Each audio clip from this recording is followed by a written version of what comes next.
No spin, no bias, no censorship. I'm Dan Wootton. This is Outspoken episode number 425. And breaking today, the MSM, elite class, and Slippery Starmer himself have gone into meltdown because Sir Jim Ratcliffe, one of Britain's biggest success stories, dared to deliver the difficult truth about the Disunited Kingdom. Yes, we have been colonised by immigrants. Huge levels of immigrants coming in. I mean, the UK is being colonised. It's costing too much money. It will cause. It'll cause. Well, the UK is being colonised by immigrants, really, isn't it? I mean, the population of the UK was 58 million in 2020. Now it's 70 million. That's 12 million people. We have been colonised by immigrants, and we increasingly being colonised by Islamism. Cue deranged pile-on from a political class desperate to start talking about how Two Tier Keir's satanic labour enabled paedophiles. Much easier to deride someone deeply concerned about the destruction of our culture. I hadn't expected it to be quite so blunt and using terms that are frankly inflammatory when it comes to migration. It was a really interesting insight into the mind of someone who is one of the most influential people in the UK right now. Language of this kind echoes narratives that have historically been used to stigmatise migrant communities, fuel division and legitimise hostility towards minority groups. At a time when hate crime is rising and communities are feeling increasingly unsafe, public figures must recognise the weight and consequences of their words. I think Jim Ratcliffe is a stinking hypocrite. Firstly, he became a tax resident of Monaco. That's £4 billion that could have gone towards British schools. The British NHS could have gone towards British defence. Instead, he decided he wanted that money for his own pocket. The reality is, though, as Brits, we have been concerned about what Jim Ratcliffe is speaking about for the past 50 years. Big fence in there. We can't go into the locals anymore. They're full up with noisy foreigners, and we don't like it. We haven't got a place left where we, the English people, can go and enjoy ourselves in this town. After going through 2 world wars, we should at least have the dignity of being allowed to live with our own kind. With no room, with no jobs, and our poor lads are fighting in Ireland while our own country's being invaded. I mean, the situation we've got now is that you can't find jobs, accommodation in your own towns. Yet the people who hate us most, including those deluded millionaires James O'Brien and Lenny Henry, are pushing even harder at this perilous moment to shut us up if we dare challenge the failed multiculturalism and diversity project. I've got a racist and an idiot for you in my inbox this morning, if you're interested, just to lighten the tone. Here's the racist. Can we have exactly the same phone-in on the proliferation of Asian grooming gangs? Oh, but you only care when they're brown, you see? You don't care when they're white, which makes you both a racist and a paedophile apologist, which is an extraordinary thing to have chalked up on your CV by 10:36 on a Wednesday morning. We're in a position where diversity, inclusion and equality are being downplayed because it's seen as wokery and woo-woo. I don't believe that. I think diversity of ethnicity, gender and thought is really, really important. Well, you might think that, but we're actually worried about other things. Like Mick Jagger's fiancée being brutally attacked in Sadiq Khan's London overnight. And what about the accused school stabber found at a mosque after shouting Allahu Akbar? We were told he was a British national. Turns out he's an Afghan. Let's just be honest about it. So today, the perfect man to tackle all of this, Rafe Hadel Manku, historian, author, broadcaster, and fellow at the New Culture Forum. He's with us for the entire show. Also coming up today, Dominic Cummings warns street violence will soon be on the way in the UK if we continue down this path. A new crisis for the British royal family and King Charles as it's revealed they loaned £12 million in a futile bid to save Andrew Mountbatten Windsor. And the new abdication debate grows as we reveal the results of a bombshell Outspoken poll. Then, in the royal uncancelled after show over on Substack, Prince Harry, he's using this moment to speak out, losing the plot in Los Angeles, plus new fears for the health of our king. Royal Mastermind, Angela Levin, will join us for all of that over at www.outspoken.live. Now, you might realise we are hosting our Worst Britain in the World poll one day early. I'll tell you why shortly, but first a reminder of your nominees. You can vote right now in the Posts tab on YouTube. It's where we put out Union jackasses from across the week head-to-head to be named the worst Briton in the world this week. Your nominees from Monday, King Charles, Tuesday, David Lammy, Wednesday, Zach Polanski. That's going to be an interesting battle. Now, the reason that we're going a day early this week is because tomorrow, a very special interview. Something I've wanted to do for a long time. I've sat down one-on-one with the mother of Rhiannon White, who was murdered by an illegal at the hotel where she worked. This is a very powerful conversation. Here is a preview. Rhiannon White, a 27-year-old young English mother who was murdered by a demonic illegal staying in a migrant hotel where she worked. Rhiannon's mother, Siobhan White, joins me now. Everything that was said between the police and myself was kept private. The only thing they did say was about the Southport. We don't want another Southport incident. Think about stopping these people committing the crimes, and then you're not going to have that. The last thing I said as I looked at him was, well, let me see you dancing now. And I just walked away. Have you heard from the government at all? No. And you've heard nothing from Jess Phillips since that interview? Not a single thing, no. What do you want to say to Jess Phillips? Absolutely nothing. I do not want to be in the same room as her. I think she's a vile woman. Would you meet Starmer now? Yeah. And what would you tell him? How I feel. I think he's disgusting. Siobhan was in tears talking about her daughter. She has had no contact from the government whatsoever. Can you tell us why not, please? I'm not aware of that particular shocking, again, terrible example. The woman didn't even know what she seemed to be talking about anyway, referring to Rhiannon as that one. Disgusting. Yeah. A very special edition of Dan Wootton Outspoken, celebrating the life of Rhiannon White, an interview that shames Slippery Starmer and our government tomorrow here on Outspoken. But now, let's go.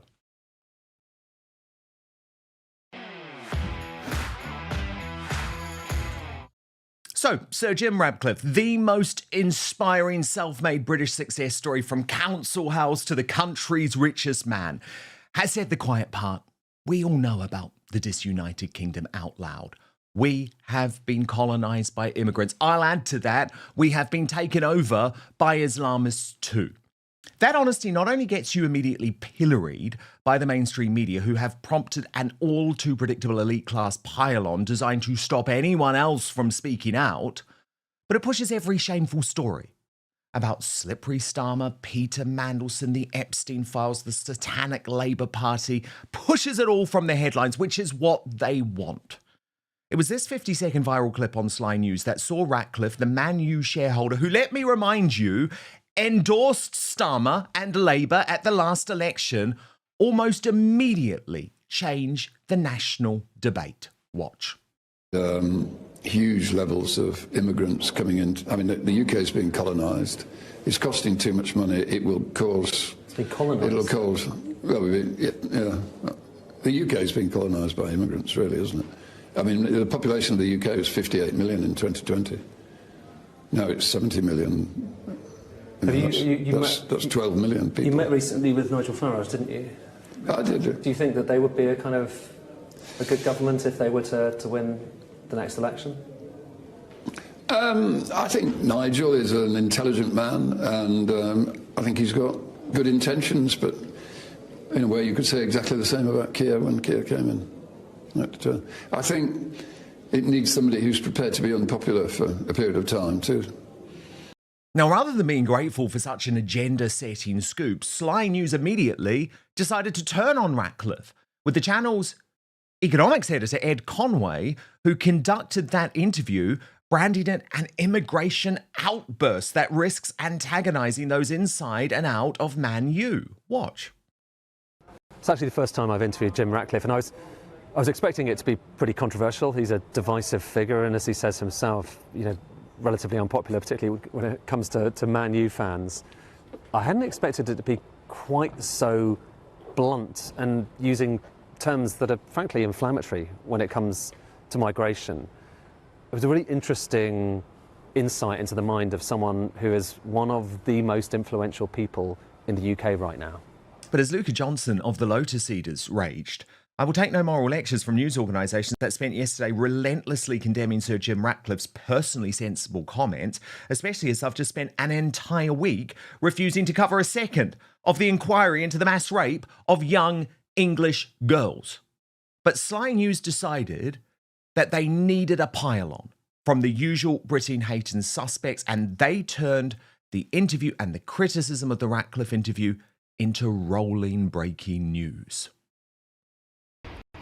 Right, breaking news with regard to our top story this evening. The comments made by Sir Jim Ratcliffe, the co-owner of Manchester United. He said that the UK was being colonised by immigrants. This is from the anti-racism charity Show Racism the Red Card.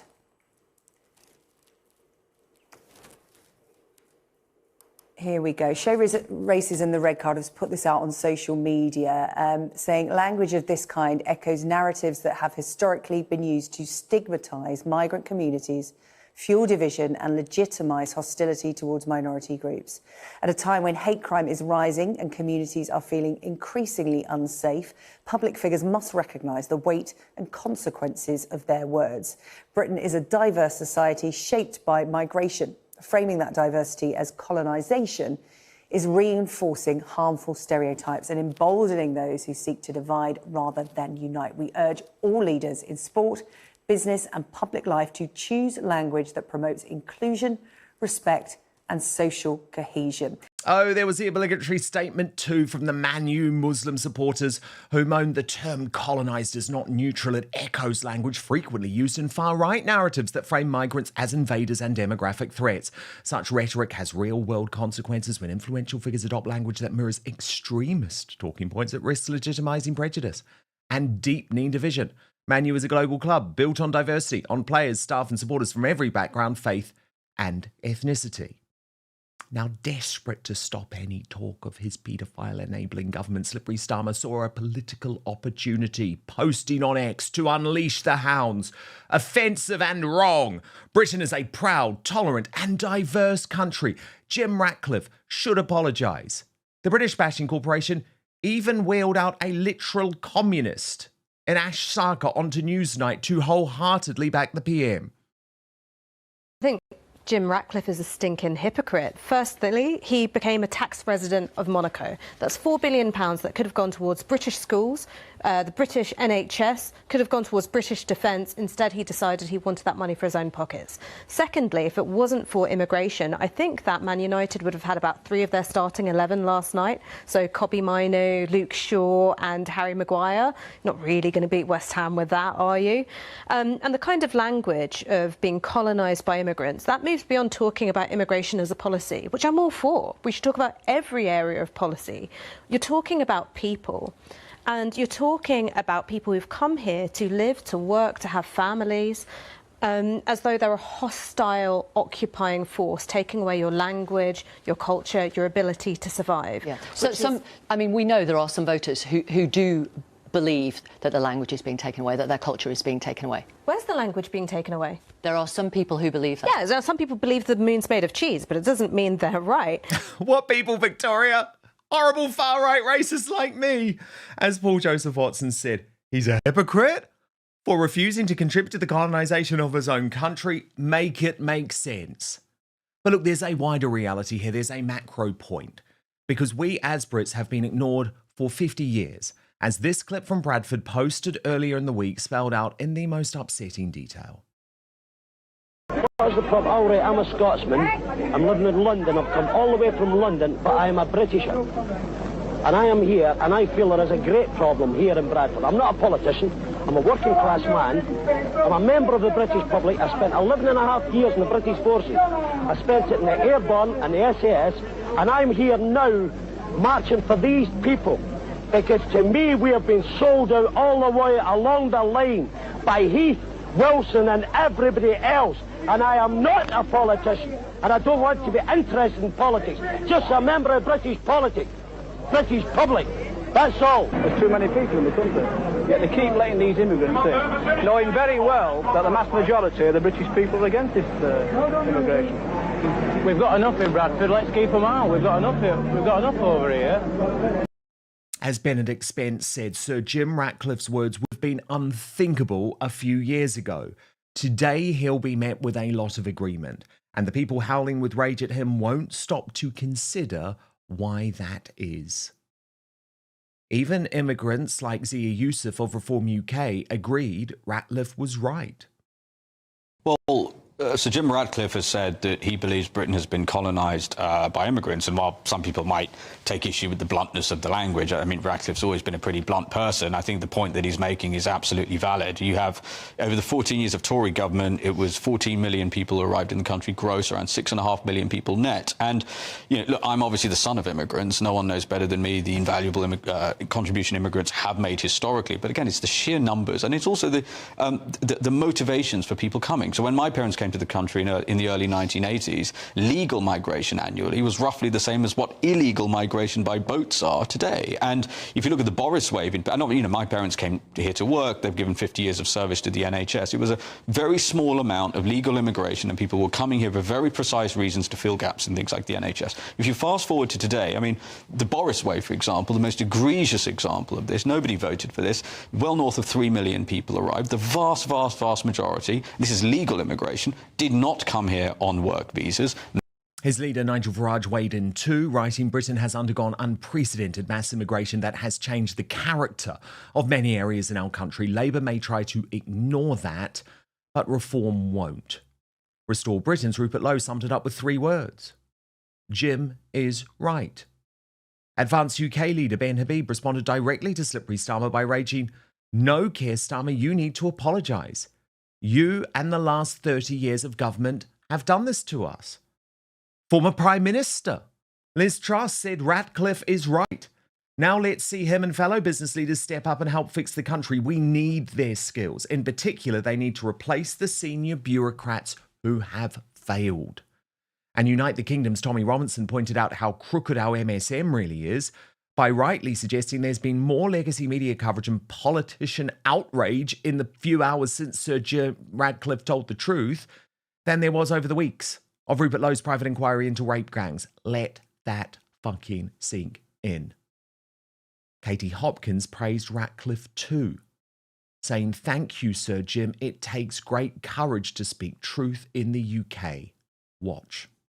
Sir Jim Ratcliffe has come out and said that the UK has been colonised by immigrants, I mean largely illegals. And of course all those who depend on the Muslim vote, because Muslims vote according to religion, say that this is terribly offensive and he should apologise. Well no, it's just true, and he absolutely should not apologise. Sir Jim, if you're watching this, do not apologise, never explain. It only excites the miserable bastards. And what you spoke was truth, and I so applaud all others who went before Sir Jim and cleared the path so that he was able to say what he said. And former Sun editor Kelvin Mackenzie, who understands the beating heart of the British working class, argued raised in a council house Sir Jim Ratcliffe went on to make billions and poured a chunk of that into his boyhood club Man U. So when he says the UK has been colonised by immigrants who are costing too much money, he is to be listened to. Certainly, in some parts of the country, the density of migrants makes you wonder if you are still in Britain. You can be sure critics Gary Neville will be quick out of the trap, will focus on the fact he now lives as a tax exile in Monaco. Let me point out, he and his company have paid more tax to our exchequer over the years than all his critics put together. And if I had been as successful as Ratcliffe, I wouldn't hang around the UK for 2 minutes to see how Starmer and pedos are us chums were planning to spend my money. So where were the other billionaires? The other business leaders? So far, I count 1. But I'll celebrate him, the very brave Duncan Bannatyne, ex-Dragon's Den star, who actually reposted Steve Laws when he said the more millionaires and billionaires that speak out, the stronger our voice becomes. Duncan responded, simply saying, agreed. Now, we can see every single day the impact of what Sir Jim Ratcliffe is talking about. What about overnight? Mick Jagger's fiancée, Melanie Hamrick, being left shaken and heartbroken after a physical attack in the richest area of Sadiq Khan's London. She posted on Instagram, "This is incredibly hard to share, but I was physically attacked outside Annabelle's in Mayfair tonight. I'm so thankful to my friends for protecting me. 2 people grabbed me from behind, and thank God for good people who stepped in to help me. I'm shaken, sad, and heartbroken that people can treat each other this way." And what about the terror attack at the school in North London, which the MSM, the authorities, and our political leaders have spent all week covering up? Even though the suspected stabber shouted Allahu Akbar and was arrested at a mosque. Now, the cops were desperate to point out that it was a British national arrested. Of course they were. But the Telegraph has now reported that the suspect is a British national, but the Telegraph understands that the teenager's family are originally from Afghanistan. Officers had gone to the mosque after a report from a member of the public of a child being seen there. Witnesses to the school attack have claimed that the attacker shouted Allahu Akbar, God is most great, in Arabic. Detectives said they could not confirm that, but some child witnesses had told officers they had heard the phrase being used. Well, they're not making it up, are they? Far too many of our elites have their heads in the sand. Like Sir Lenny Henry, who wants to bankrupt us with further reparations, calling for, wait for it, even more diversity at this moment. Watch. We're in a position where diversity, inclusion and equality are being downplayed because it's seen as wokery and woo-woo. I don't believe that. I think diversity of ethnicity, gender and thought is really, really important in current climate. We need to not be preaching to the choir. We need difference around the table. Otherwise, we're going to keep having the same solutions to the same problems. And that is the epitome of madness. If we don't change the way the room looks, we're not going to solve our problems because people are going to keep coming up with the same solutions. We have to unite. We have to be diverse. Otherwise, we're not going to move forward. And we want to move forward, don't we? What do you mean? What do you mean? How can we move forward going on like this? Where there are literally teenage Islamists stabbing their classmates or former classmates by shouting Allahu Akbar. How's your diversity project working, Sir Lenny Henry? And then there's James O'Brien, regularly attacking anyone who questions his sick worldview as racist. I've got a racist and an idiot for you in my inbox this morning, if you're interested, just to lighten the tone. Here's the racist. Can we have exactly the same phone-in on the proliferation of Asian grooming gangs? Writes a racist, because we've been having those phone-ins since 2011, mate. I mean, you could be forgiven for not listening, but you couldn't be forgiven for not hearing me reference the similarities between these two phenomena just 20 minutes ago. But you only care when they're brown, you see? You don't care when they're white. Which makes you both a racist and a paedophile apologist, which is an extraordinary thing to have chalked up on your CV by 10:36 on a Wednesday morning. I mean, a totally revolting man. And you could imagine what he was saying this morning about Sir Jim Ratcliffe. Here's just a taster. I want to know what it's like to be in a country where racism is back in fashion. What is it like as a member of an ethnic minority to be living in a country where racism is back in fashion? I wish there were a different phrase I could deploy at this moment. Racism is back in fashion. Racism has, like flared trousers, come back round again and is back in fashion. It's still disgusting, it's still ignorant, it's still dangerous, but it's back in fashion. Jim Ratcliffe will suffer precisely no consequences for this. Precisely no consequences. Manchester United fans, much as I would like to get on my high horse and tell them that they should boycott the next game, come off it. That's not going to happen. Not on anything like a scale that would make a dent in this man's self-regard. We are living in a country where racism is back in fashion. We are living in a country where people are sticking tatty flags on lampposts to tell their brown neighbours that they're not welcome here. And the media will pretend that it's something else. Because much of the media is racist. It's everywhere. But it's not been fashionable. Clearly disgusting.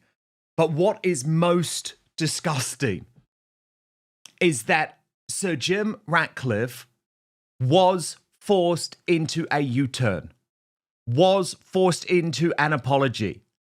This MSM pressure, this attacking of his character, this bid to shut us all up worked. With Sir Jim Ratcliffe issuing a statement earlier today saying, "I am sorry that my choice of language has offended some people in the UK and Europe. It is important to raise the issue of control and well-managed immigration that supports economic growth." No! You had nothing to apologise for. We must stop apologising. We must stop them silencing us. Because there is such an issue. You can't walk the streets of Sadiq Khan, London, without being mugged. Even if you're engaged to a goddamn member of the Rolling Stones. You cannot send your children to school safely without being feared that a teenage Islamist might stab them in the neck. And just look at the streets. As the Reform UK activist Chris Rose said, this was Tower Hamlets just over 2 months ago. Hard to disagree when there's areas like this that exist. I find scenes like this more offensive and wrong than his comments. You should apologise for allowing this. What is he talking about? Just watch.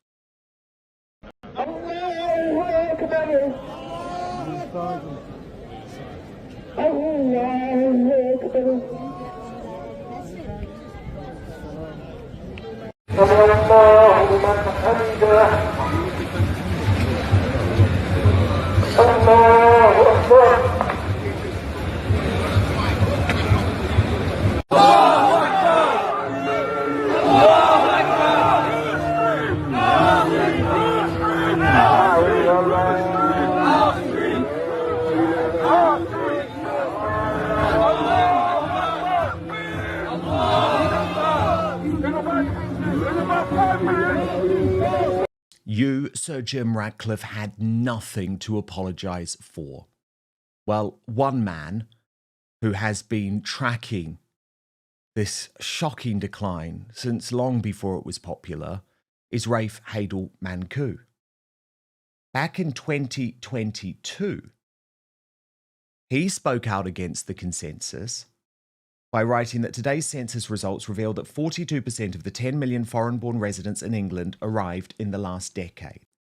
And he then tracked the foreign-born population in 1851, just 0.6% of people. 1901, 1.5%, 1951, 4.2% post-war.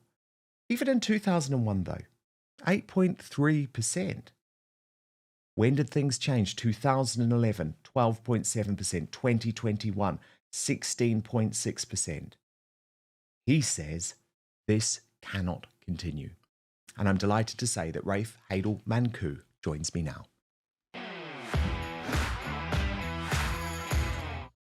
Rafe, so I wanted to give Sir Jim Ratcliffe's comments the room to breathe before we came to his apology, because I'm just so disappointed. I'm so disappointed that he has gone there. So let's talk about his original comments first. Given you have crunched these numbers for years, can you really disagree with the fact that we are being colonised by immigrants? Yes, well, I mean, look, the viewers can make up their own minds on the statistics that you've seen before you. London's even worse. 40% of people living in London are foreign-born. Can you imagine that? London is the first major city in world history where the indigenous population have themselves become a minority within the space of one generation. This is completely unprecedented.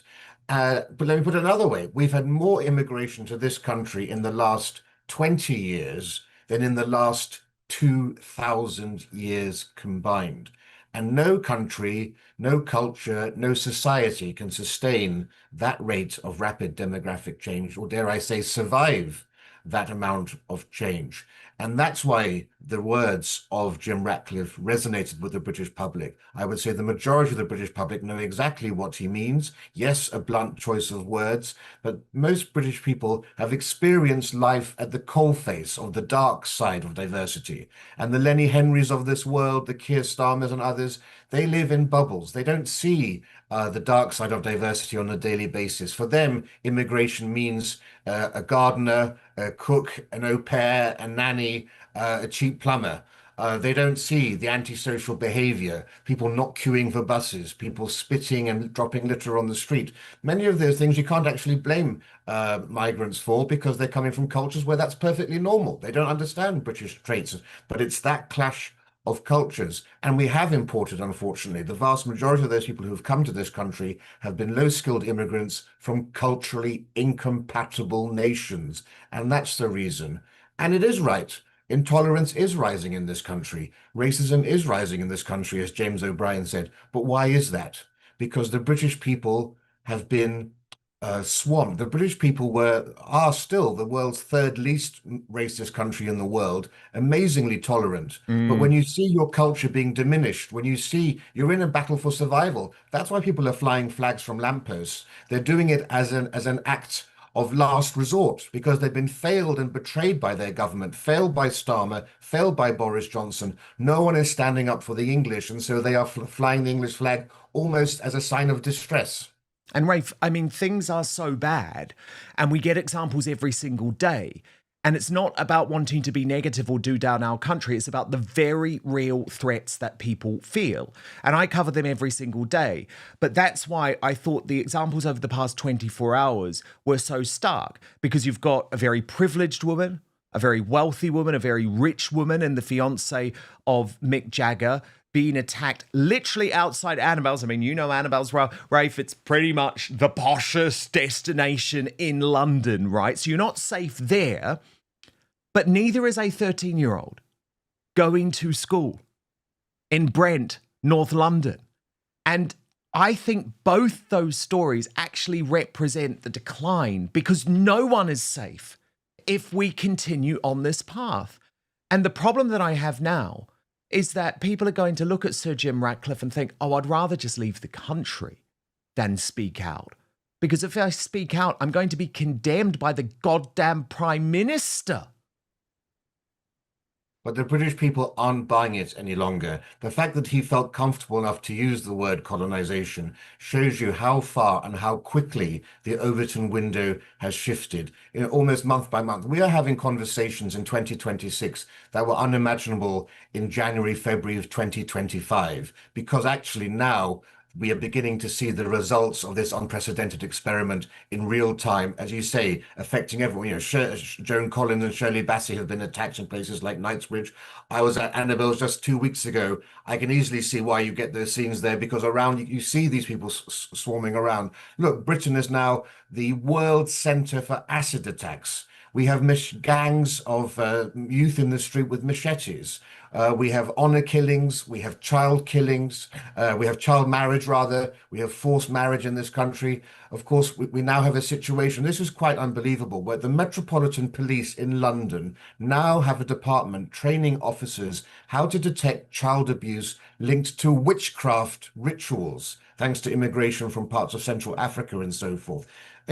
People being beheaded on the streets. I loved history as a child because of the Tudors, beheadings and witchcraft trials. I never thought that would be returned to the streets of 21st century Britain. This is why the British people are up in arms and feel that their culture is being stolen from them. And so, of course, when people say things like colonisation, it does get the people talking about it, but that's what we need. We need to have a discussion about this, and we need to focus people's attention on mass migration, which in my view has been the greatest act of harm in our nation's history, far more consequential than the cost of fighting the Second World War. Yet we were never given a vote on mass immigration. This is why people are so enraged. We were given a vote on leaving the European Union, but mass immigration is far more consequential than Brexit, and the British people were never asked. Indeed, when they were asked at general elections, they voted in governments to bring immigration down, and they had that betrayed time and time again. So true. Then we come to the apology itself, Rafe. Just want to analyze this. So he said in a statement, I mean, to me, this is a hostage video apology. He probably feels totally under attack. But I always wish people didn't do it. But I've been there. I know what it's like. Probably someone else wrote this for him and said, you've got to release this or we're going to lose all of this business. But he wrote, my comments were made while answering questions about UK policy at the European Industry Summit in Antwerp, where I was discussing the importance of economic growth, jobs, skills, and manufacturing in the UK. My intention was to stress that governments must manage migration alongside investment in skills, industry, and jobs so that long-term prosperity is shared by everyone. It is critical that we maintain an open debate on the challenges facing the UK. So that's the wider context, which I think is absolutely fine for him to have delivered. But then the key line that everyone is going to pick up on, Rafe, I am sorry that my choice of language has offended some people in the UK and Europe and caused concern. But it is important to raise the issue of controlled and well-managed immigration that supports economic growth. So in some ways, you could argue it's actually a non-apology apology, but the point is he shouldn't have apologized. He had nothing to apologize for.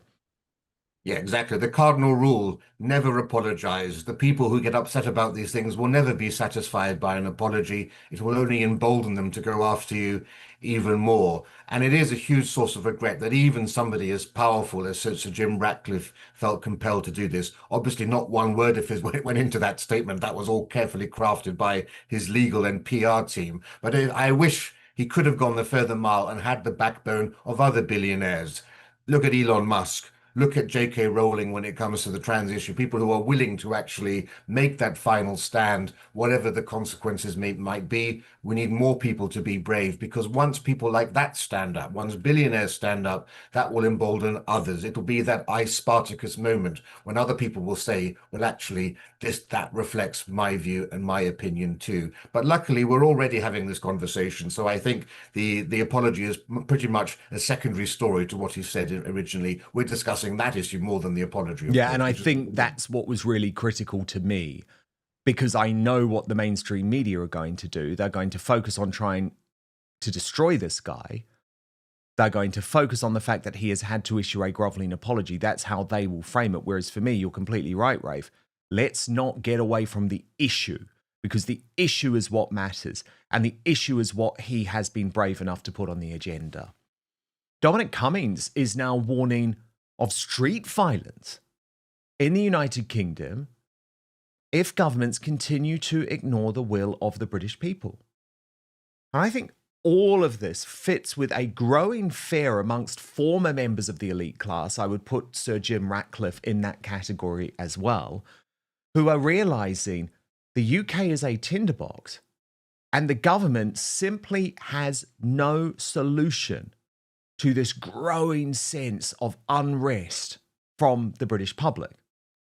So I want to take you through what Cummings said in his Substack post. He's done a whole load of deep research, which effectively just reveals what I tell you every single day, which is that the government is completely disconnected from where the people are on a whole range of issues, but most notably the cultural destruction of Britain and mass immigration. But Cummings wrote, I think it will be resolved this year, whether A, Starmer and Kemi are binned, as I said would happen last year, and the two old parties are irreversibly splintering. B, whether Nigel Farage's promises are true, or the cynics are right and it's clear that a reform government would be just another SW1 clown show. C, whether elite fragmentation generates a serious alternative, or D, if not, then the rush to the exits of talent and money will accelerate as people realise that the next election is heading for either a Farage clown show or a red, green, yellow, Hamas, Troon, Scott Nat, rainbow coalition, raising the probability of financial crisis and street violence, and here's the key line, which may arrive anyway. Before then, given SW1's disintegration. And Rafe, the reason why I respect this Substack from Dominic Cummings, I mean, it goes on for about 20,000 words or something, so I've just taken one of the key parts. but it's because I don't agree with the guy on a lot of stuff. But I think where he is completely correct is that there is a total disconnect between our Westminster class, the political class, the elite class, and the people. And the people are getting angry. The people are realizing that they're not being listened to. A lot of people are giving full carte blanche and hope to Nigel Farage and Reform UK. Yet critics like me look at what Reform are offering and thinking, oh, this actually isn't looking like it's going to save the country at all. But the key line, Rafe, street violence, which has never been something which is as prominent in the United Kingdom as in another European democracy like France. But we've got to be honest about it, Rafe. This is something that is now being openly talked about. And it's the reason why the Home Office have launched a preemptive campaign, effectively saying their number one priority is to stop more riots this summer. Well, why do you think we have a clampdown on free speech? If we hadn't had mass immigration, we would not have seen the clampdown on free speech that we've seen, because it's only by silencing the truth tellers, the people who are actually raising awareness, people like you and me and others who are talking about this, that you can keep the myth that diversity is the greatest strength on the road, and you can keep the multiculturalism bandwagon going. And there's nothing worse that a country can do, that a government can do, than to ignore the warning signs. I just said, you know, people have been voting in election after election, having that vote betrayed. They're seeing the industrial scale rape of young girls. They're seeing these terror attacks. They're seeing their towns and communities change beyond all recognition. Voting isn't working for them. That's why this next election is crucial. I think this is the most important election in modern British history. It will determine the future of this country. We need to get to grips on this and start reversing mass immigration, because if we don't, yes, I do fear we will be leading to a situation of civil war. Now, when I say civil war, I'm not talking about the American Civil War or the English Civil War that saw two sides going against each other with nobody in between. It's going to be much closer to the Northern Ireland sectarianism we saw, where you had Protestants and Catholics with the British Army in between. That's the potential for this country, where you have radical Islam on one side, which is already well advanced and well developed, and the small but growing nascent white identity movement, which is still very small, but over the next 5-10 years, well, it could easily rival the radical Islam. And then with the British Army trying to keep the peace between the two of them. This is classical Mao insurgency. This is what Professor David Betts, Professor of War Studies, King's College, has said. So the radical Muslims, they've got a war trunk, they've got a war booty, they've been raising funds for the last 20 years, they've got a militia. You saw that during the Southport protests, where you had this Muslim Defense League. They can call upon those. They've got criminal gangs raising money. They've got access to weapons. They now have no-go zones where police have to ask for permission to come in. They've begun to basically have their own MPs in office. They've begun to intimidate people at elections, launching arson attacks, terror attacks, intimidation. This is now going to happen on the far right with the white identity movement as it rises up to meet it. That is a threat. And that's all been brought about by people like Starmer and Boris Johnson and others putting their heads in the sand and failing to deal with these issues when they could have been dealt with far more easily. They've allowed this to get out of control. This is all, Mr. James O'Brien, this is all on your plate. Yeah, totally. But Rafe, so many chilling warnings of what's to come. But the thing is, what you're saying is agreed by so many people, from Elon Musk to David Betts, who, by the way, said in an interview with David Starkey last week, and I know you're a historian too, Rafe, when you look back at this, people will say 2026, the British Civil War had already begun. It's happening. It has already started, even though we don't have that street violence yet. And I think what's very frustrating to me is that alongside people like James O'Brien, we have other elites like Piers Morgan, who has an outsized voice when it comes to being almost like a representation of the United Kingdom on the world stage, who just refuse to acknowledge what's really going on. And what I feel so embarrassed about as a Brit is that we have the likes of Megyn Kelly and Tucker Carlson, who do not live here, but who follow very closely and watch with horror what has been going on in the United Kingdom, because they don't want the same thing to happen in the US, constantly schooling Piers, who literally is saying everything's fine, nothing to see here. And there's been two recent examples of that I just want to show you, Rafe, before I get you to react. that you have right here is why you in Great Britain have lost your culture. You ceded your culture to a bunch of radical Muslims who came in and took over, and now it's gone. We're not allowing that here, whether it's Hispanic, whether it's Muslim. It's not happening in the United States of America. That's why President Trump was elected. Do you think London's a better city than it was 40 years ago, 50 years ago? Well, statistically, the murder rate is actually been plummeting in London. Do you know any? Which I'm good. I'll tell you the problem in London. What we really need in London. Wait, do you think it's a better city than it was 40 years ago, for real? Yeah, but England is about 70% white. England. Yes. Okay. Well, it was London's the capital city. it was 99% in 1945. Okay, so we've evolved. Statistical fact that I think by 2100 we will be a minority white country. 2063 as of today. Here's my question for you. So what? Well, let me refer to the beginning of our conversation when you said that the people who live in a country define the character of that country. So what, Rafe? He doesn't care. He doesn't give a damn. And unfortunately, this is something which is starting to expose the elite class. We saw it with Andrew Gold's interview with Steve Laws quite recently, where he said, oh, it's just inevitability that the white people are going to be wiped out. We've just got to accept it. Well, would the Japanese accept it? Would the Chinese accept it? Would the Nigerians accept it? No, they would not. And this is why you get the anger. Absolutely. You're talking about the extinction of one of the greatest peoples in the world. Britain created the modern world. A large part of that was because of the exceptionalism and genius of the Western mind, particularly of the Anglospheric mind. And there are lots of reasons for that. I've done podcasts on this. You can watch my trigonometry discussion on this, where I explain why the Western mind particularly is so unique. And of course, once you change that population, you change the culture. And when does Britain stop being Britain? If it's only 30% white British, will it still be Britain? What is the common culture going to be? What are going to be the things that unite us together? It used to be, comedy shows, sporting events, music. That's not going to apply in the future. I actually forecast by the late 2050s, the white British could be a minority in this country, and it's absolutely disgraced. I would say it's traitorous not to be concerned about that loss. I actually put it, Piers Morgan tweeted about this yesterday, saying Britain's not being overrun by radical Islam. He's got, millions of followers. I have more likes for my reply to his tweet than he got on his tweets, where I said, there are 1 in every 100 Muslims in this country is on MI5's terror watch list. We need to wake up. That's larger than the size of Hamas on October the 7th, 2023. That's larger than the size of the ISIS army in Iraq when it launched its offensive in 2014. We need to wake up to that. 9% of Muslims, according to polling, identify as being Islamists or supporters of terrorism. Now, of course, there are many Muslims who are integrated, and that's to be celebrated, but 9% is around 400,000 people.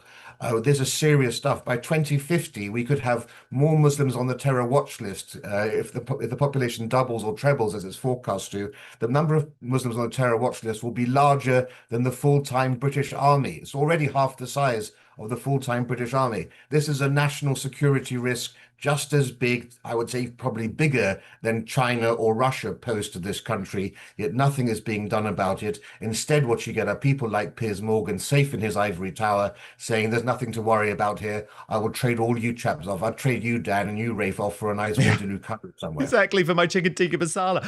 I mean, Rafe, the problem is, what happens when one of these Islamist attacks at a school, for example, turns deadly? Is that going to be enough? Or are we just going to watch this happen without saying a thing? I mean, I find it so shocking that a 13-year-old entered a school in North London, yelling Allahu Akbar, brutally stabbed one of his classmates, attacked another.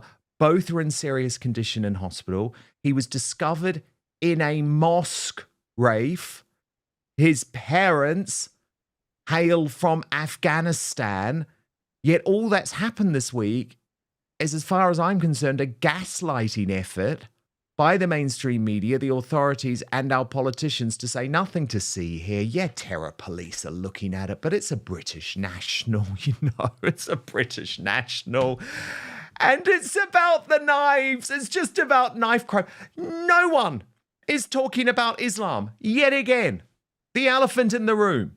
He shouted Allahu Akbar as he entered the classroom and started to stab his classmates or former classmates to the point where blood was smattered on the glass and the kids were inside banging and screaming. That happened in London this week. It's not a big story, Rafe, because they don't want it to be a big story. Of course, because they're scared of the consequences. You know, remember what happened after Lee Rigby and so forth. There was huge media attention. Now, of course, these things are becoming more commonplace as well. So we're also becoming desensitized to it. But absolutely, there is an attempt made here to pull the wool over the British public's eyes because they're scared of our reaction. Now, yeah, as you said earlier, the French are famous for revolting. You know, the French are revolting, as we like to say. But I actually despair about what it will take for this country to actually stand up. You know, we had the Manchester Arena bombing. We had the London Bridge and Westminster Bridge attacks. We've had the Manchester bombing. We've had the Lee Rigby beheadings. Of course, we had the Southport protests or Southport murders of those young girls. What's it going to take for the British people to rise up? I sort of look with envy at Ireland, because Ireland had mass immigration for a much shorter period of time, but they're only 5 million people, and they've experienced, percentage-wise, more immigration. And the Irish have had to fight for their culture and their history and their independence historically. So they know what it means to lose all of that stuff. So they took to the streets and they riot, and they actually, not that I'm encouraging people to riot, but they make their voices known very strongly in a way that we don't here. And I suspect it's because we've always been top dog before. We've never had to actually fight for what we have in this country or defend it. And so we are rather like the frog in the increasingly boiling pot of water. Because I can guarantee you, my mother's Polish, if this were happening in Poland or behind the former Iron Curtain countries where they did have to fight for their survival and defend their national identity, they would be taking to the streets in a way that we're not here. Yep, totally. Absolutely. I sometimes look at Ireland and think, you know what, you guys are right to realise quite how bad things are, but it hasn't been the British way. That's why it's very interesting, though, Dominic Cummings predicting that street violence may just be inevitable before the next election. It might just be too late, and it is all going to depend. And that's why you see every time there's a crime, the police's priority is actually just about dealing with the reaction to the crime. That's why you see so much information control and, as Rafe said earlier, a crackdown on free speech. Now, King Charles's attempt to blame his late mother, Queen Elizabeth II, for the Andrew Mountbatten Windsor debacle has today been completely undermined. Now, you know I have covered this situation with nuance, but I have been increasingly angry seeing Buckingham Palace's attempt to in some way undermine the incredible legacy of Queen Elizabeth II over the former Prince Andrew scandal. Given that it was Charles himself who was effectively running the monarchy when this massive payoff was made, and it was Charles himself who decided to bring Andrew and even Sarah Ferguson back into the royal fold following his mother's death. But the bombshell revelation from the Sun newspaper today, exposing the fact that Charles put £1.5 million of his own money into the settlement between Andrew Mountbatten Windsor and the now deceased Virginia Giuffre, blows that story to smithereens. So I want to take you through these shocking new details which the Sun has headlined Credit Cad. They say this was a loan made by Andrew's parents and his brother Charles, but he has yet to give any of the money back. The breakdown of the finances is fascinating. The late Queen said to have stumped up £7 million for the 2022 settlement, with another £3 million coming from Prince Philip's estate.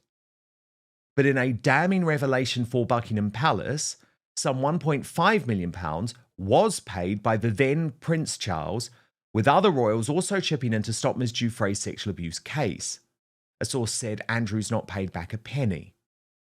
Now, you'll realise that sources had suggested that Andrew would be able to make a whole load of money from selling his Swiss ski chalet. That didn't happen. He's never been good with money. A source added, as far as anyone knows, he has still not repaid a single penny of the millions he borrowed. The money from the royal family bought her silence but denied Virginia her day in court and the chance to openly challenge his account of what happened. The Windsors agreed to fund the settlement, believing it would help draw a line under the scandal ahead of the Platinum Jubilee in February 2022. A source told us at the time the royal family had decided to take a little from here and a little from there. A source told The Sun Andrew lied to his own family about the extent of his relationship with Jeffrey Epstein. They bankrolled his payoff to his accuser Virginia Giuffre. They bought his lies and helped him to try and make the problem go away. His own mother, the late Queen, was left heartbroken by the scandal, but she could not face banishing Andrew, who was still her beloved son. She knew this was a problem that his brother Charles would tackle once she was gone. It only pushed the scandal down the road. People will be shocked to know so much came from the estate of his father, Prince Philip, who had died a year earlier. You can't imagine the Duke of Edinburgh ever would have expected that his savings would end up being spent on hush money. And Matt Wilkinson, The Sun's royal editor, described this dirty deal as a whip round based on lies. He said it was a multi-million-pound family whip round like no other.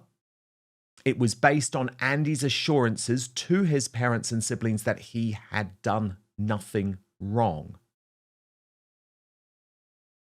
He said that it left Charles with a ticking time bomb in his in tray.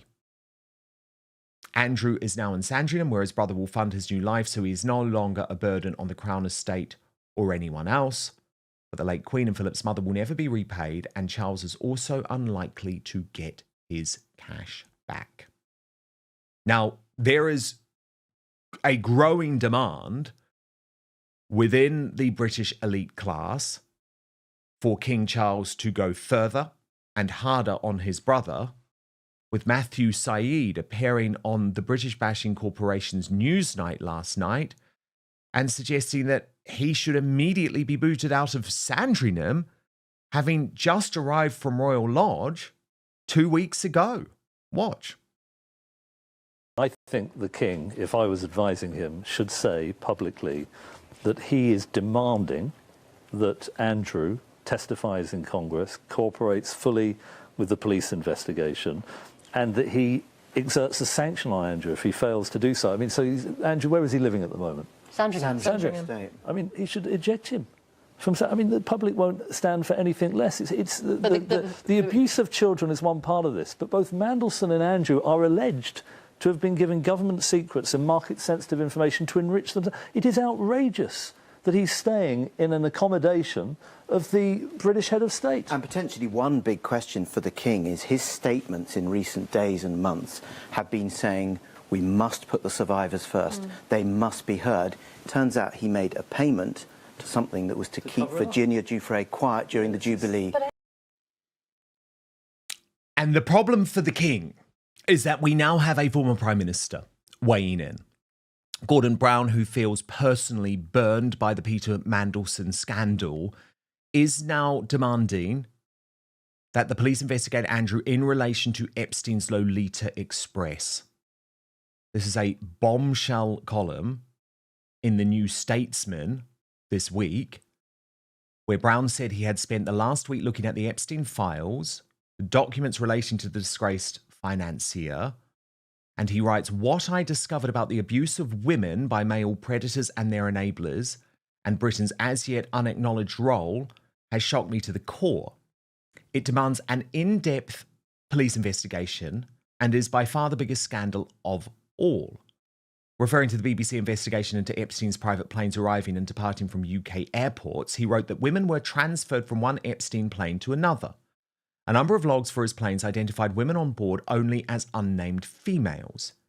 He said it seems the authorities never knew that was happening. In short, British authorities had little or no idea who was being trafficked through our country and for whom other than Epstein. I have asked the Met urgently to re-examine their decision-making in their investigation and the subsequent reviews. Every woman who have been mentioned in the Epstein files, whose names should have been requested months ago from the US Department of Justice, do not appear to have been contacted by British investigators. I have been told privately that the investigations related to the former Prince Andrew did not properly check vital evidence of flights. I have asked the police to look at this as part of their inquiry. He added that Stansted Airport was one of the airports where women were transferred from one Epstein plane to another. The Stansted revelations alone require them to interview Andrew. So that is on the sex trafficking side. That's before you get to the misconduct and public office investigations, which while we were live on air last night, the Thames Valley Police said they were in discussions with prosecutors at the Crown Prosecution Service about. But more details on that emerging, and it's again not good news for Andrew. With the royal reporter Robert Jobson putting it this way, Epstein files bombshell. Andrew Mountbatten wins afforded confidential UK trade papers to Jeffrey Epstein outlining gold and uranium investment opportunities in Afghanistan.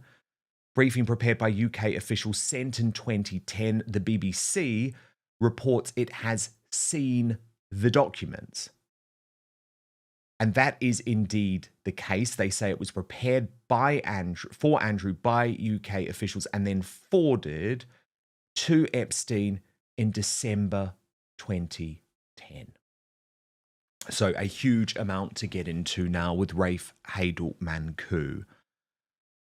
Rafe, look, this is obviously a massive crisis for the British monarchy, the British royal family. There are two schools of thought about how the king should try to deal with this.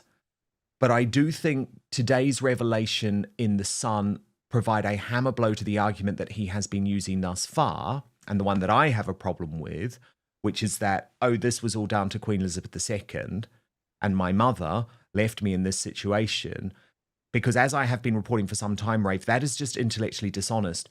The late Queen was 94 years old, 95 years old before these settlement discussions even began. And she was battling terminal cancer. The decision in regards to the payoff was made by Charles to the point that we now know he put in £1.5 million of his own money.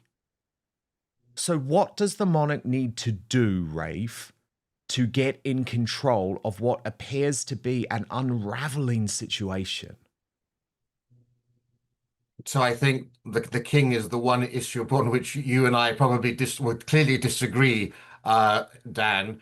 Look, I can quite understand why there's this. I don't think he's placing the blame on Queen Elizabeth II. Secondly, I think the decisions he made were made in good faith, believing that Andrew was telling the truth at the time. You had the arrival of the Platinum Jubilee. The monarchy wanted to avoid that dominating events. So I can see they thought this was a one-off situation. There wouldn't be any other cases of this. There were questions around Virginia Giuffre. They believed him. They shouldn't have believed him. They have been left with egg on their face as a result. But in terms of what he should do now, look, the scales of justice are turning against Prince Andrew in this country. Hitherto, all the push has been for him to go to America to testify to Congress. Now it seems as if British justice may have a chance to get him on three different areas: on sex trafficking, on misconduct in public office, and for violating both the Official Secrets Act and the National Security Act. Now, misconduct in office and the National Security Act, they potentially carry life imprisonment sentences as well. Matthew Syed was talking about kicking Andrew out of Sandringham. Andrew would love to flee Sandringham. The first thing Andrew would do if he was able to, would be to go to Abu Dhabi, where he has use of a palace, and he would be, he's essentially a flight risk. And it's only the king who's keeping him on British territory by having him at arm's length at Wood Farm and later at Marsh Farm at Sandringham. That's why he's there. It's January, for heaven's sake. Andrew would much rather be in the Middle East than in damp, wet Norfolk at this time of year. He's got many business interests out there. He's respected out there. He's treated as part of the family. Many of the families in Dubai and Saudi Arabia and elsewhere don't care a jot or tittle about any of this story that's engulfing us. So he could have a much happier life in those areas. Well, would it be better for him to just go, Rafe? I mean, he's being cut off increasingly by his daughters, Eugenie and Beatrice. Would that not solve the issue? I mean, if you think about William's view of Harry and Meghan, he wants exile. He wants them to be treated in the same way as the Duke of Windsor and Wallis Simpson. Would it not make more sense now for the king for Andrew to leave the country and never to return. Now, of course, that would cause huge issues in terms of the pressure of the fact that he was running away from justice and not prepared to face justice, but at least he would be gone. This, of course, is what happened with Edward VIII. When he abdicated the throne, became the Duke of Windsor, he was banished. He was sent off to the Bahamas to reign there for a while, and then ended up in Paris. I would have said that when there was talk about taking him out of Royal Lodge, putting him into Frogmore Cottage, that would have been the time where he should have actually gone outside of the country. That would have been appropriate. But now, of course, the focus is on British justice, and the police are investigating misconduct in an office. And we've got also calls now by the former Prime Minister to investigate the use of sex trafficking on British girls. And remember, we now know that Andrew brought allegedly sex trafficked girls into royal residences, into Royal Lodge, I had a big discussion on my New Culture Forum think tank with Andrew Lowney. He was detailing... Yes, I watched it. It was brilliant. Detailing how Andrew allegedly was bringing prostitutes into Buckingham Palace. So they now royal residents could potentially be under the purview of a criminal investigation as well. So I think the dial has changed now, and he does need to be held to account, or at least he needs to give evidence and testify and make his case, because of course he still is innocent until proven guilty. How difficult is that for the royal family, Rafe? The idea that you could have the king's son facing trial in the king's court, represented by a king's council. Does that pose constitutional issues, or is it different now that Andrew has effectively been thrust out of the British royal family? I mean, he remains in the line of succession, though. Well, only one person in this country is immune from prosecution. That is His Majesty, the Sovereign, in whose name the law is enacted. But look, let me put it this way. You know, we often talk about the perfumer scandal in 1963, which actually led to the downfall eventually of the Conservative Macmillan government. We talk about the abdication crisis of 1936 when Edward VIII abdicated. This crisis is a bigger crisis than both of those combined. We're living through monumental times. And you can see that, for example, in the statement that the King put out this week, completely unprecedented, where he said that they would support a police investigation into a member of the royal family. Unprecedented to say that. And also the King publicly condemned his brother for the first time, saying he had profound concern at the allegations against Mr. Andrew Mountbatten Windsor. I don't think we've ever heard the palace say Mr. before, because in law he's still the Duke of York. Yes. So by saying Mr., what they're saying is, this is our way of saying this is a private citizen. He must be judged fairly, without fear and the or King favour. did this. No, look, I have a nuanced position on all of this, Rafe. I really do. I absolutely believe a lot of the coverage is designed to undermine the British royal family by Republicans. And I have always been fair in my coverage. I mean, I get criticised from both sides, because do we want another death? Do we want to drive Andrew to suicide too, or being unalive too? I do think this is an incredibly difficult situation, but it does have to be covered. That is the key point. We can't just turn away anymore, because looking the other way hasn't worked for so long. Could there be a second abdication crisis in the United Kingdom? And how would that actually work? Is it simply up to the King on his own? Or is there a potential way for the Prime Minister of the day, potentially working with Prince William, if it comes to that point, to put pressure on the monarch to go? Now, I ask this question, of course, because in recent days, the whole issue of the abdication has been put back on the table by Andrew Lowney, the author of Entitled, that bombshell book about Andrew, which did result, at least in part, in his most recent downfall, saying that the way he believes the British royal family could recover most successfully would be for Charles to immediately pass the throne to his untainted son, Prince William. Watch. You talked earlier about, when I asked you, could this lead to the end of the King's reign? And you said yes. Many people texting me this morning saying the only way out of this for the monarchy is for King Charles to abdicate and pass the throne to William and start a new era. Is the future King William implicated at all, do you feel? Could he be held responsible with an overview of the monarchy, or would that be a clean break in your mind? I think that would be a clean break. I think that we're moving towards that position just because of the cack-handed way that they've dealt with it. I don't think William knew. I certainly don't think he can be blamed for anything. I think he's tried to interfere. Clearly there's a hierarchy there and he can only do so much. It's Charles and I'm afraid the former Queen who really have the questions to answer. And also, you said yesterday, let's not forget the images of King Charles years ago with £3 million in plastic bags from donors across the Middle East. That's a fact, right? It's a fact. Yes. I think, there are questions, I'm afraid, for the King and his dealings in the Middle East and to support Dumfries House. William, seems to be clean, and I do think we are moving to a position where the easiest thing would be for the King to abdicate. Now, I'm not actually at that point. I am not advocating for an abdication. As a believer in hereditary monarchy, you have to be incredibly careful before you start going down that path. But after Andrew Lowney's interview, I wanted to ask you, the Outspoken audience here on YouTube.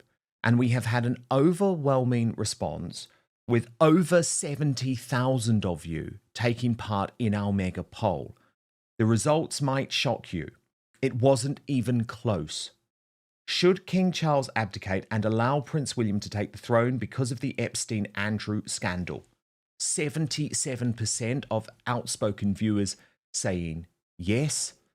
Just 23% saying King Charles should remain on the throne. Rafe Hadel-Manku is, of course, a royal author, historian, and senior fellow at the New Culture Forum. So, Rafe, I want to talk to you about the logistics of abdication here. Absolutely, I take it as read, but feel free to go into it that you disagree with this, right? You believe Charles should not even consider abdication. Yes, absolutely. The king has no need to abdicate and the king won't abdicate, but I'm very happy to go into the theoreticals of it from an academic perspective. Yeah, that's what I'm interested in, right? Because how does abdication work?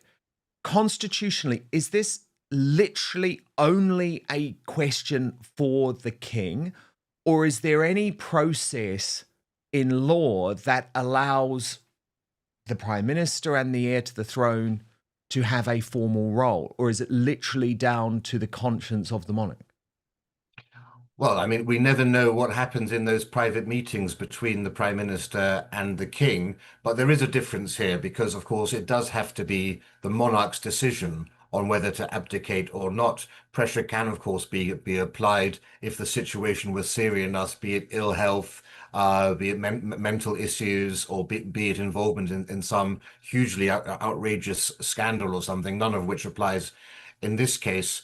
The constitutional reality is normally the monarch acts on the advice of the Prime Minister, but when it comes to abdication, it is the monarch acting on their own advice. He has to essentially create something that's called an instrument of abdication. This is the precedent set by Edward VIII, because you remember, we're the only monarchy where you don't have abdication. You now even have popes abdicating, as we saw with Benedict XVI. You even have Muslim potentates abdicating. You've got across Europe now abdication. We're the last country that doesn't have abdication. My own view is that William will be the first king to abdicate and will set a trend now, because we're going to have an era where you're just going to have very old monarchs coming to the throne. And it's always been young monarchs coming to the throne that have inspired the nation, have revived the fortunes of the monarchy. We think of the young Victoria, the young Elizabeth. William and Catherine are going to be middle-aged when they take to the throne. I think he's going to start a trend where when he's around 70 or 75, he'll abdicate to give George a chance to be a young king. That's my prediction, at least. But yes, so the monarch would sign an instrument of abdication. The king would then communicate that privately to the Prime Minister. pass legislation. Because we have a constitutional monarchy, Parliament must actually enact it. But abdication is so complicated for us because we have a transnational monarch. I sometimes naughtily say we have a trans monarch because the monarch is actually monarch of 15 other realms around the world. So the Canadian government and the Australians and the New Zealanders and the Jamaicans would all have to either consent to the UK legislation or pass their own legislation, and that would be a time when many of them would decide, do we want to keep the monarchy at all or become a republic? So abdicating has huge, profound constitutional, international consequences as well, and you would need, of course, to go through lots of different things in terms of the Church of England again, just as you did after the death of the Queen and with Parliament. By the way, Rafe, I think you are absolutely spot on when it comes to William's view on this matter.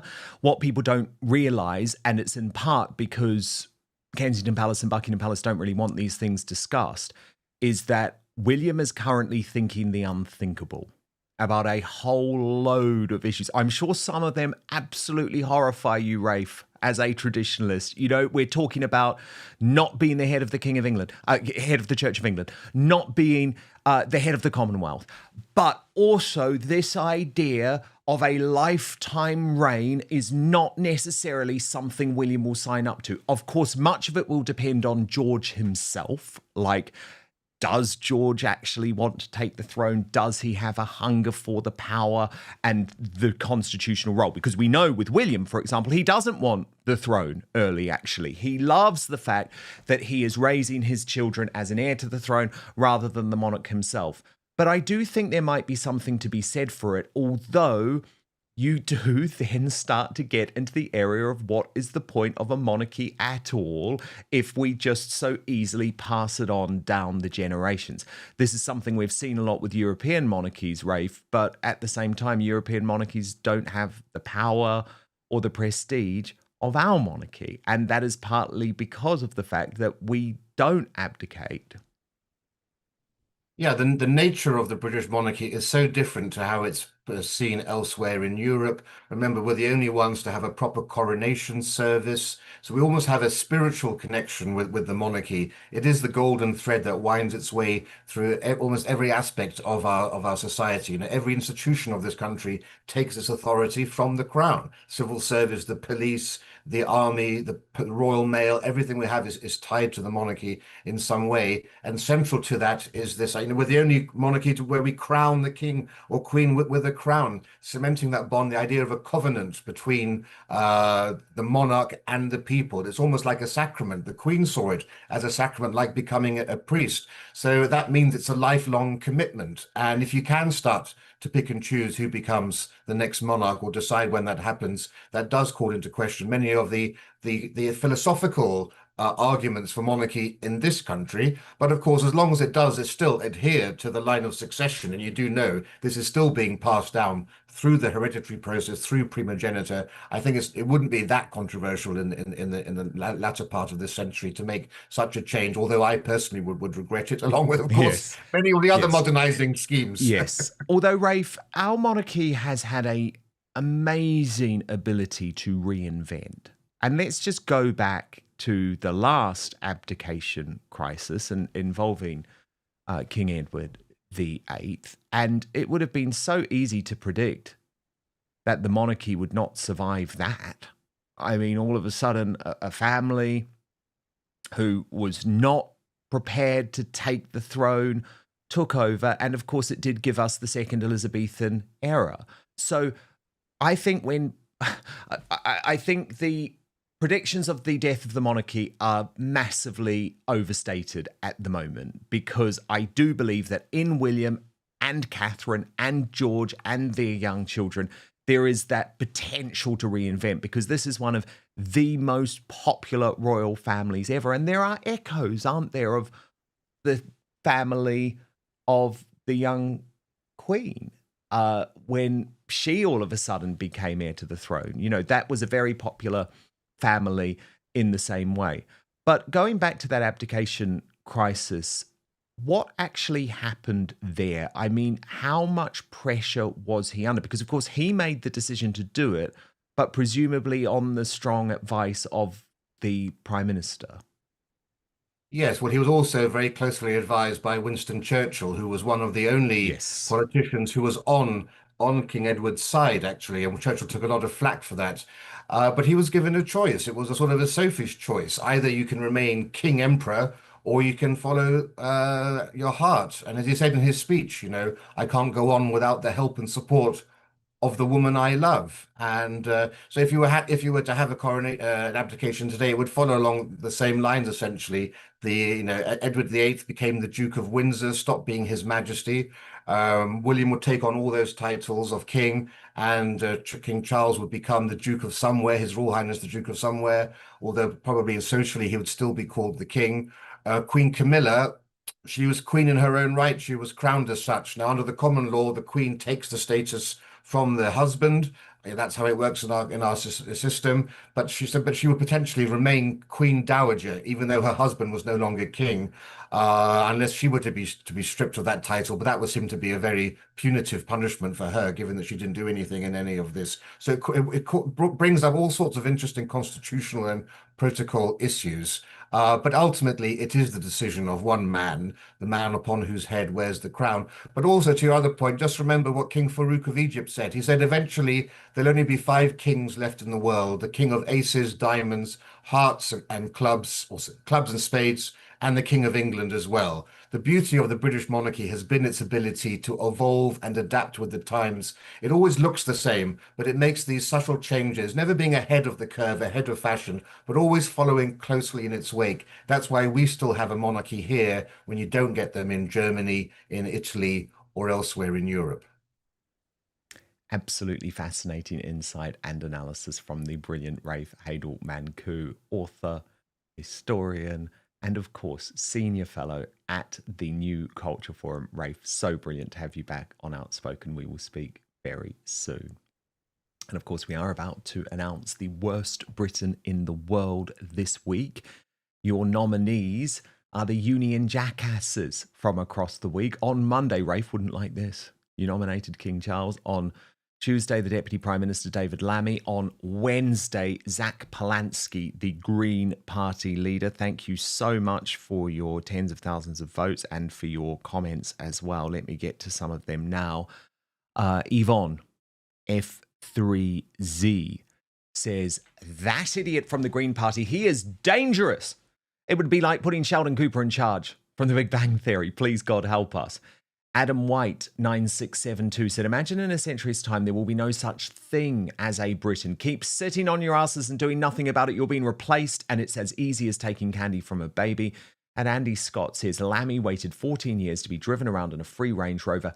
He is not going back to his bike anytime soon. Okay, the results are in. In third position, with 26% of the vote, the tit whisperer himself, Zach Polanski. The runner-up with 33% of the vote, King Charles. But the worst Britain in the world this week, with 41% of your vote, it's Calamity Lammy. And you'll notice that we are unveiling the worst Britain in the world this week one day early. We usually do so on a Friday afternoon. But tomorrow we have a very special edition of Outspoken. Do just make sure that you stay to the end of the show and notify yourself to watch this episode tomorrow, because it really is going to be quite something. My one-on-one with Siobhan White. She is the mother of Rhiannon White. Here's a preview. A 27-year-old young English mother who was murdered by a demonic illegal staying in a migrant hotel where she worked. Rhiannon's mother, Siobhan White, joins me now. Everything that was said between the police and myself was kept private. The only thing they did say was about the Southport. We don't want another Southport incident. Think about stopping these people committing the crimes, and then you're not going to have that. The last thing I said as I looked at him was, well, let me see you dancing now. And I just walked away. Have you heard from the government at all? No. And you've heard nothing from Jess Phillips since that interview? Not a single thing, no. What do you want to say to Jess Phillips? Absolutely nothing. I do not want to be in the same room as her. I think she's a vile woman. Would you meet Starmer now? Yeah. And what would you tell him? How I feel. I think he's disgusting. Siobhan was in tears talking about her daughter. She has had no contact from the government whatsoever. Can you tell us why not, please? I'm not aware of that particular shocking, again, terrible example. The woman didn't even know what she seemed to be talking about anyway, referring to Rhiannon as that one. Disgusting. Yeah. Honestly, it is such a powerful interview. So make sure you are with us at 5 p.m. UK time tomorrow, midday Eastern, 9 a.m. Pacific. And as I say, make sure you notify yourself about that very special edition of the show tomorrow. We are moving over to Substack now for the Royal Uncancelled After Show. Goodness me, Harry, we knew he was going to wade into all of this. And he has made a bonkers public appearance, close to tears in Los Angeles, honestly. Plus, new fears for the health of King Charles. We're going to team up with our royal mastermind, Angela Levin, for all of that over on Substack. Do join us there. www.outspoken.live is the address. So as I say, remember, we've got that special edition of the show, 5 p.m. UK time tomorrow, but I will be back with you live on Monday, 5 p.m. UK time, midday Eastern, 9 a.m. Pacific. Remember to hit subscribe right now on YouTube. Subscribe to our podcast on Spotify or Apple Podcasts or wherever you get your podcasts. It is completely free. And most importantly, I promise to keep fighting for you.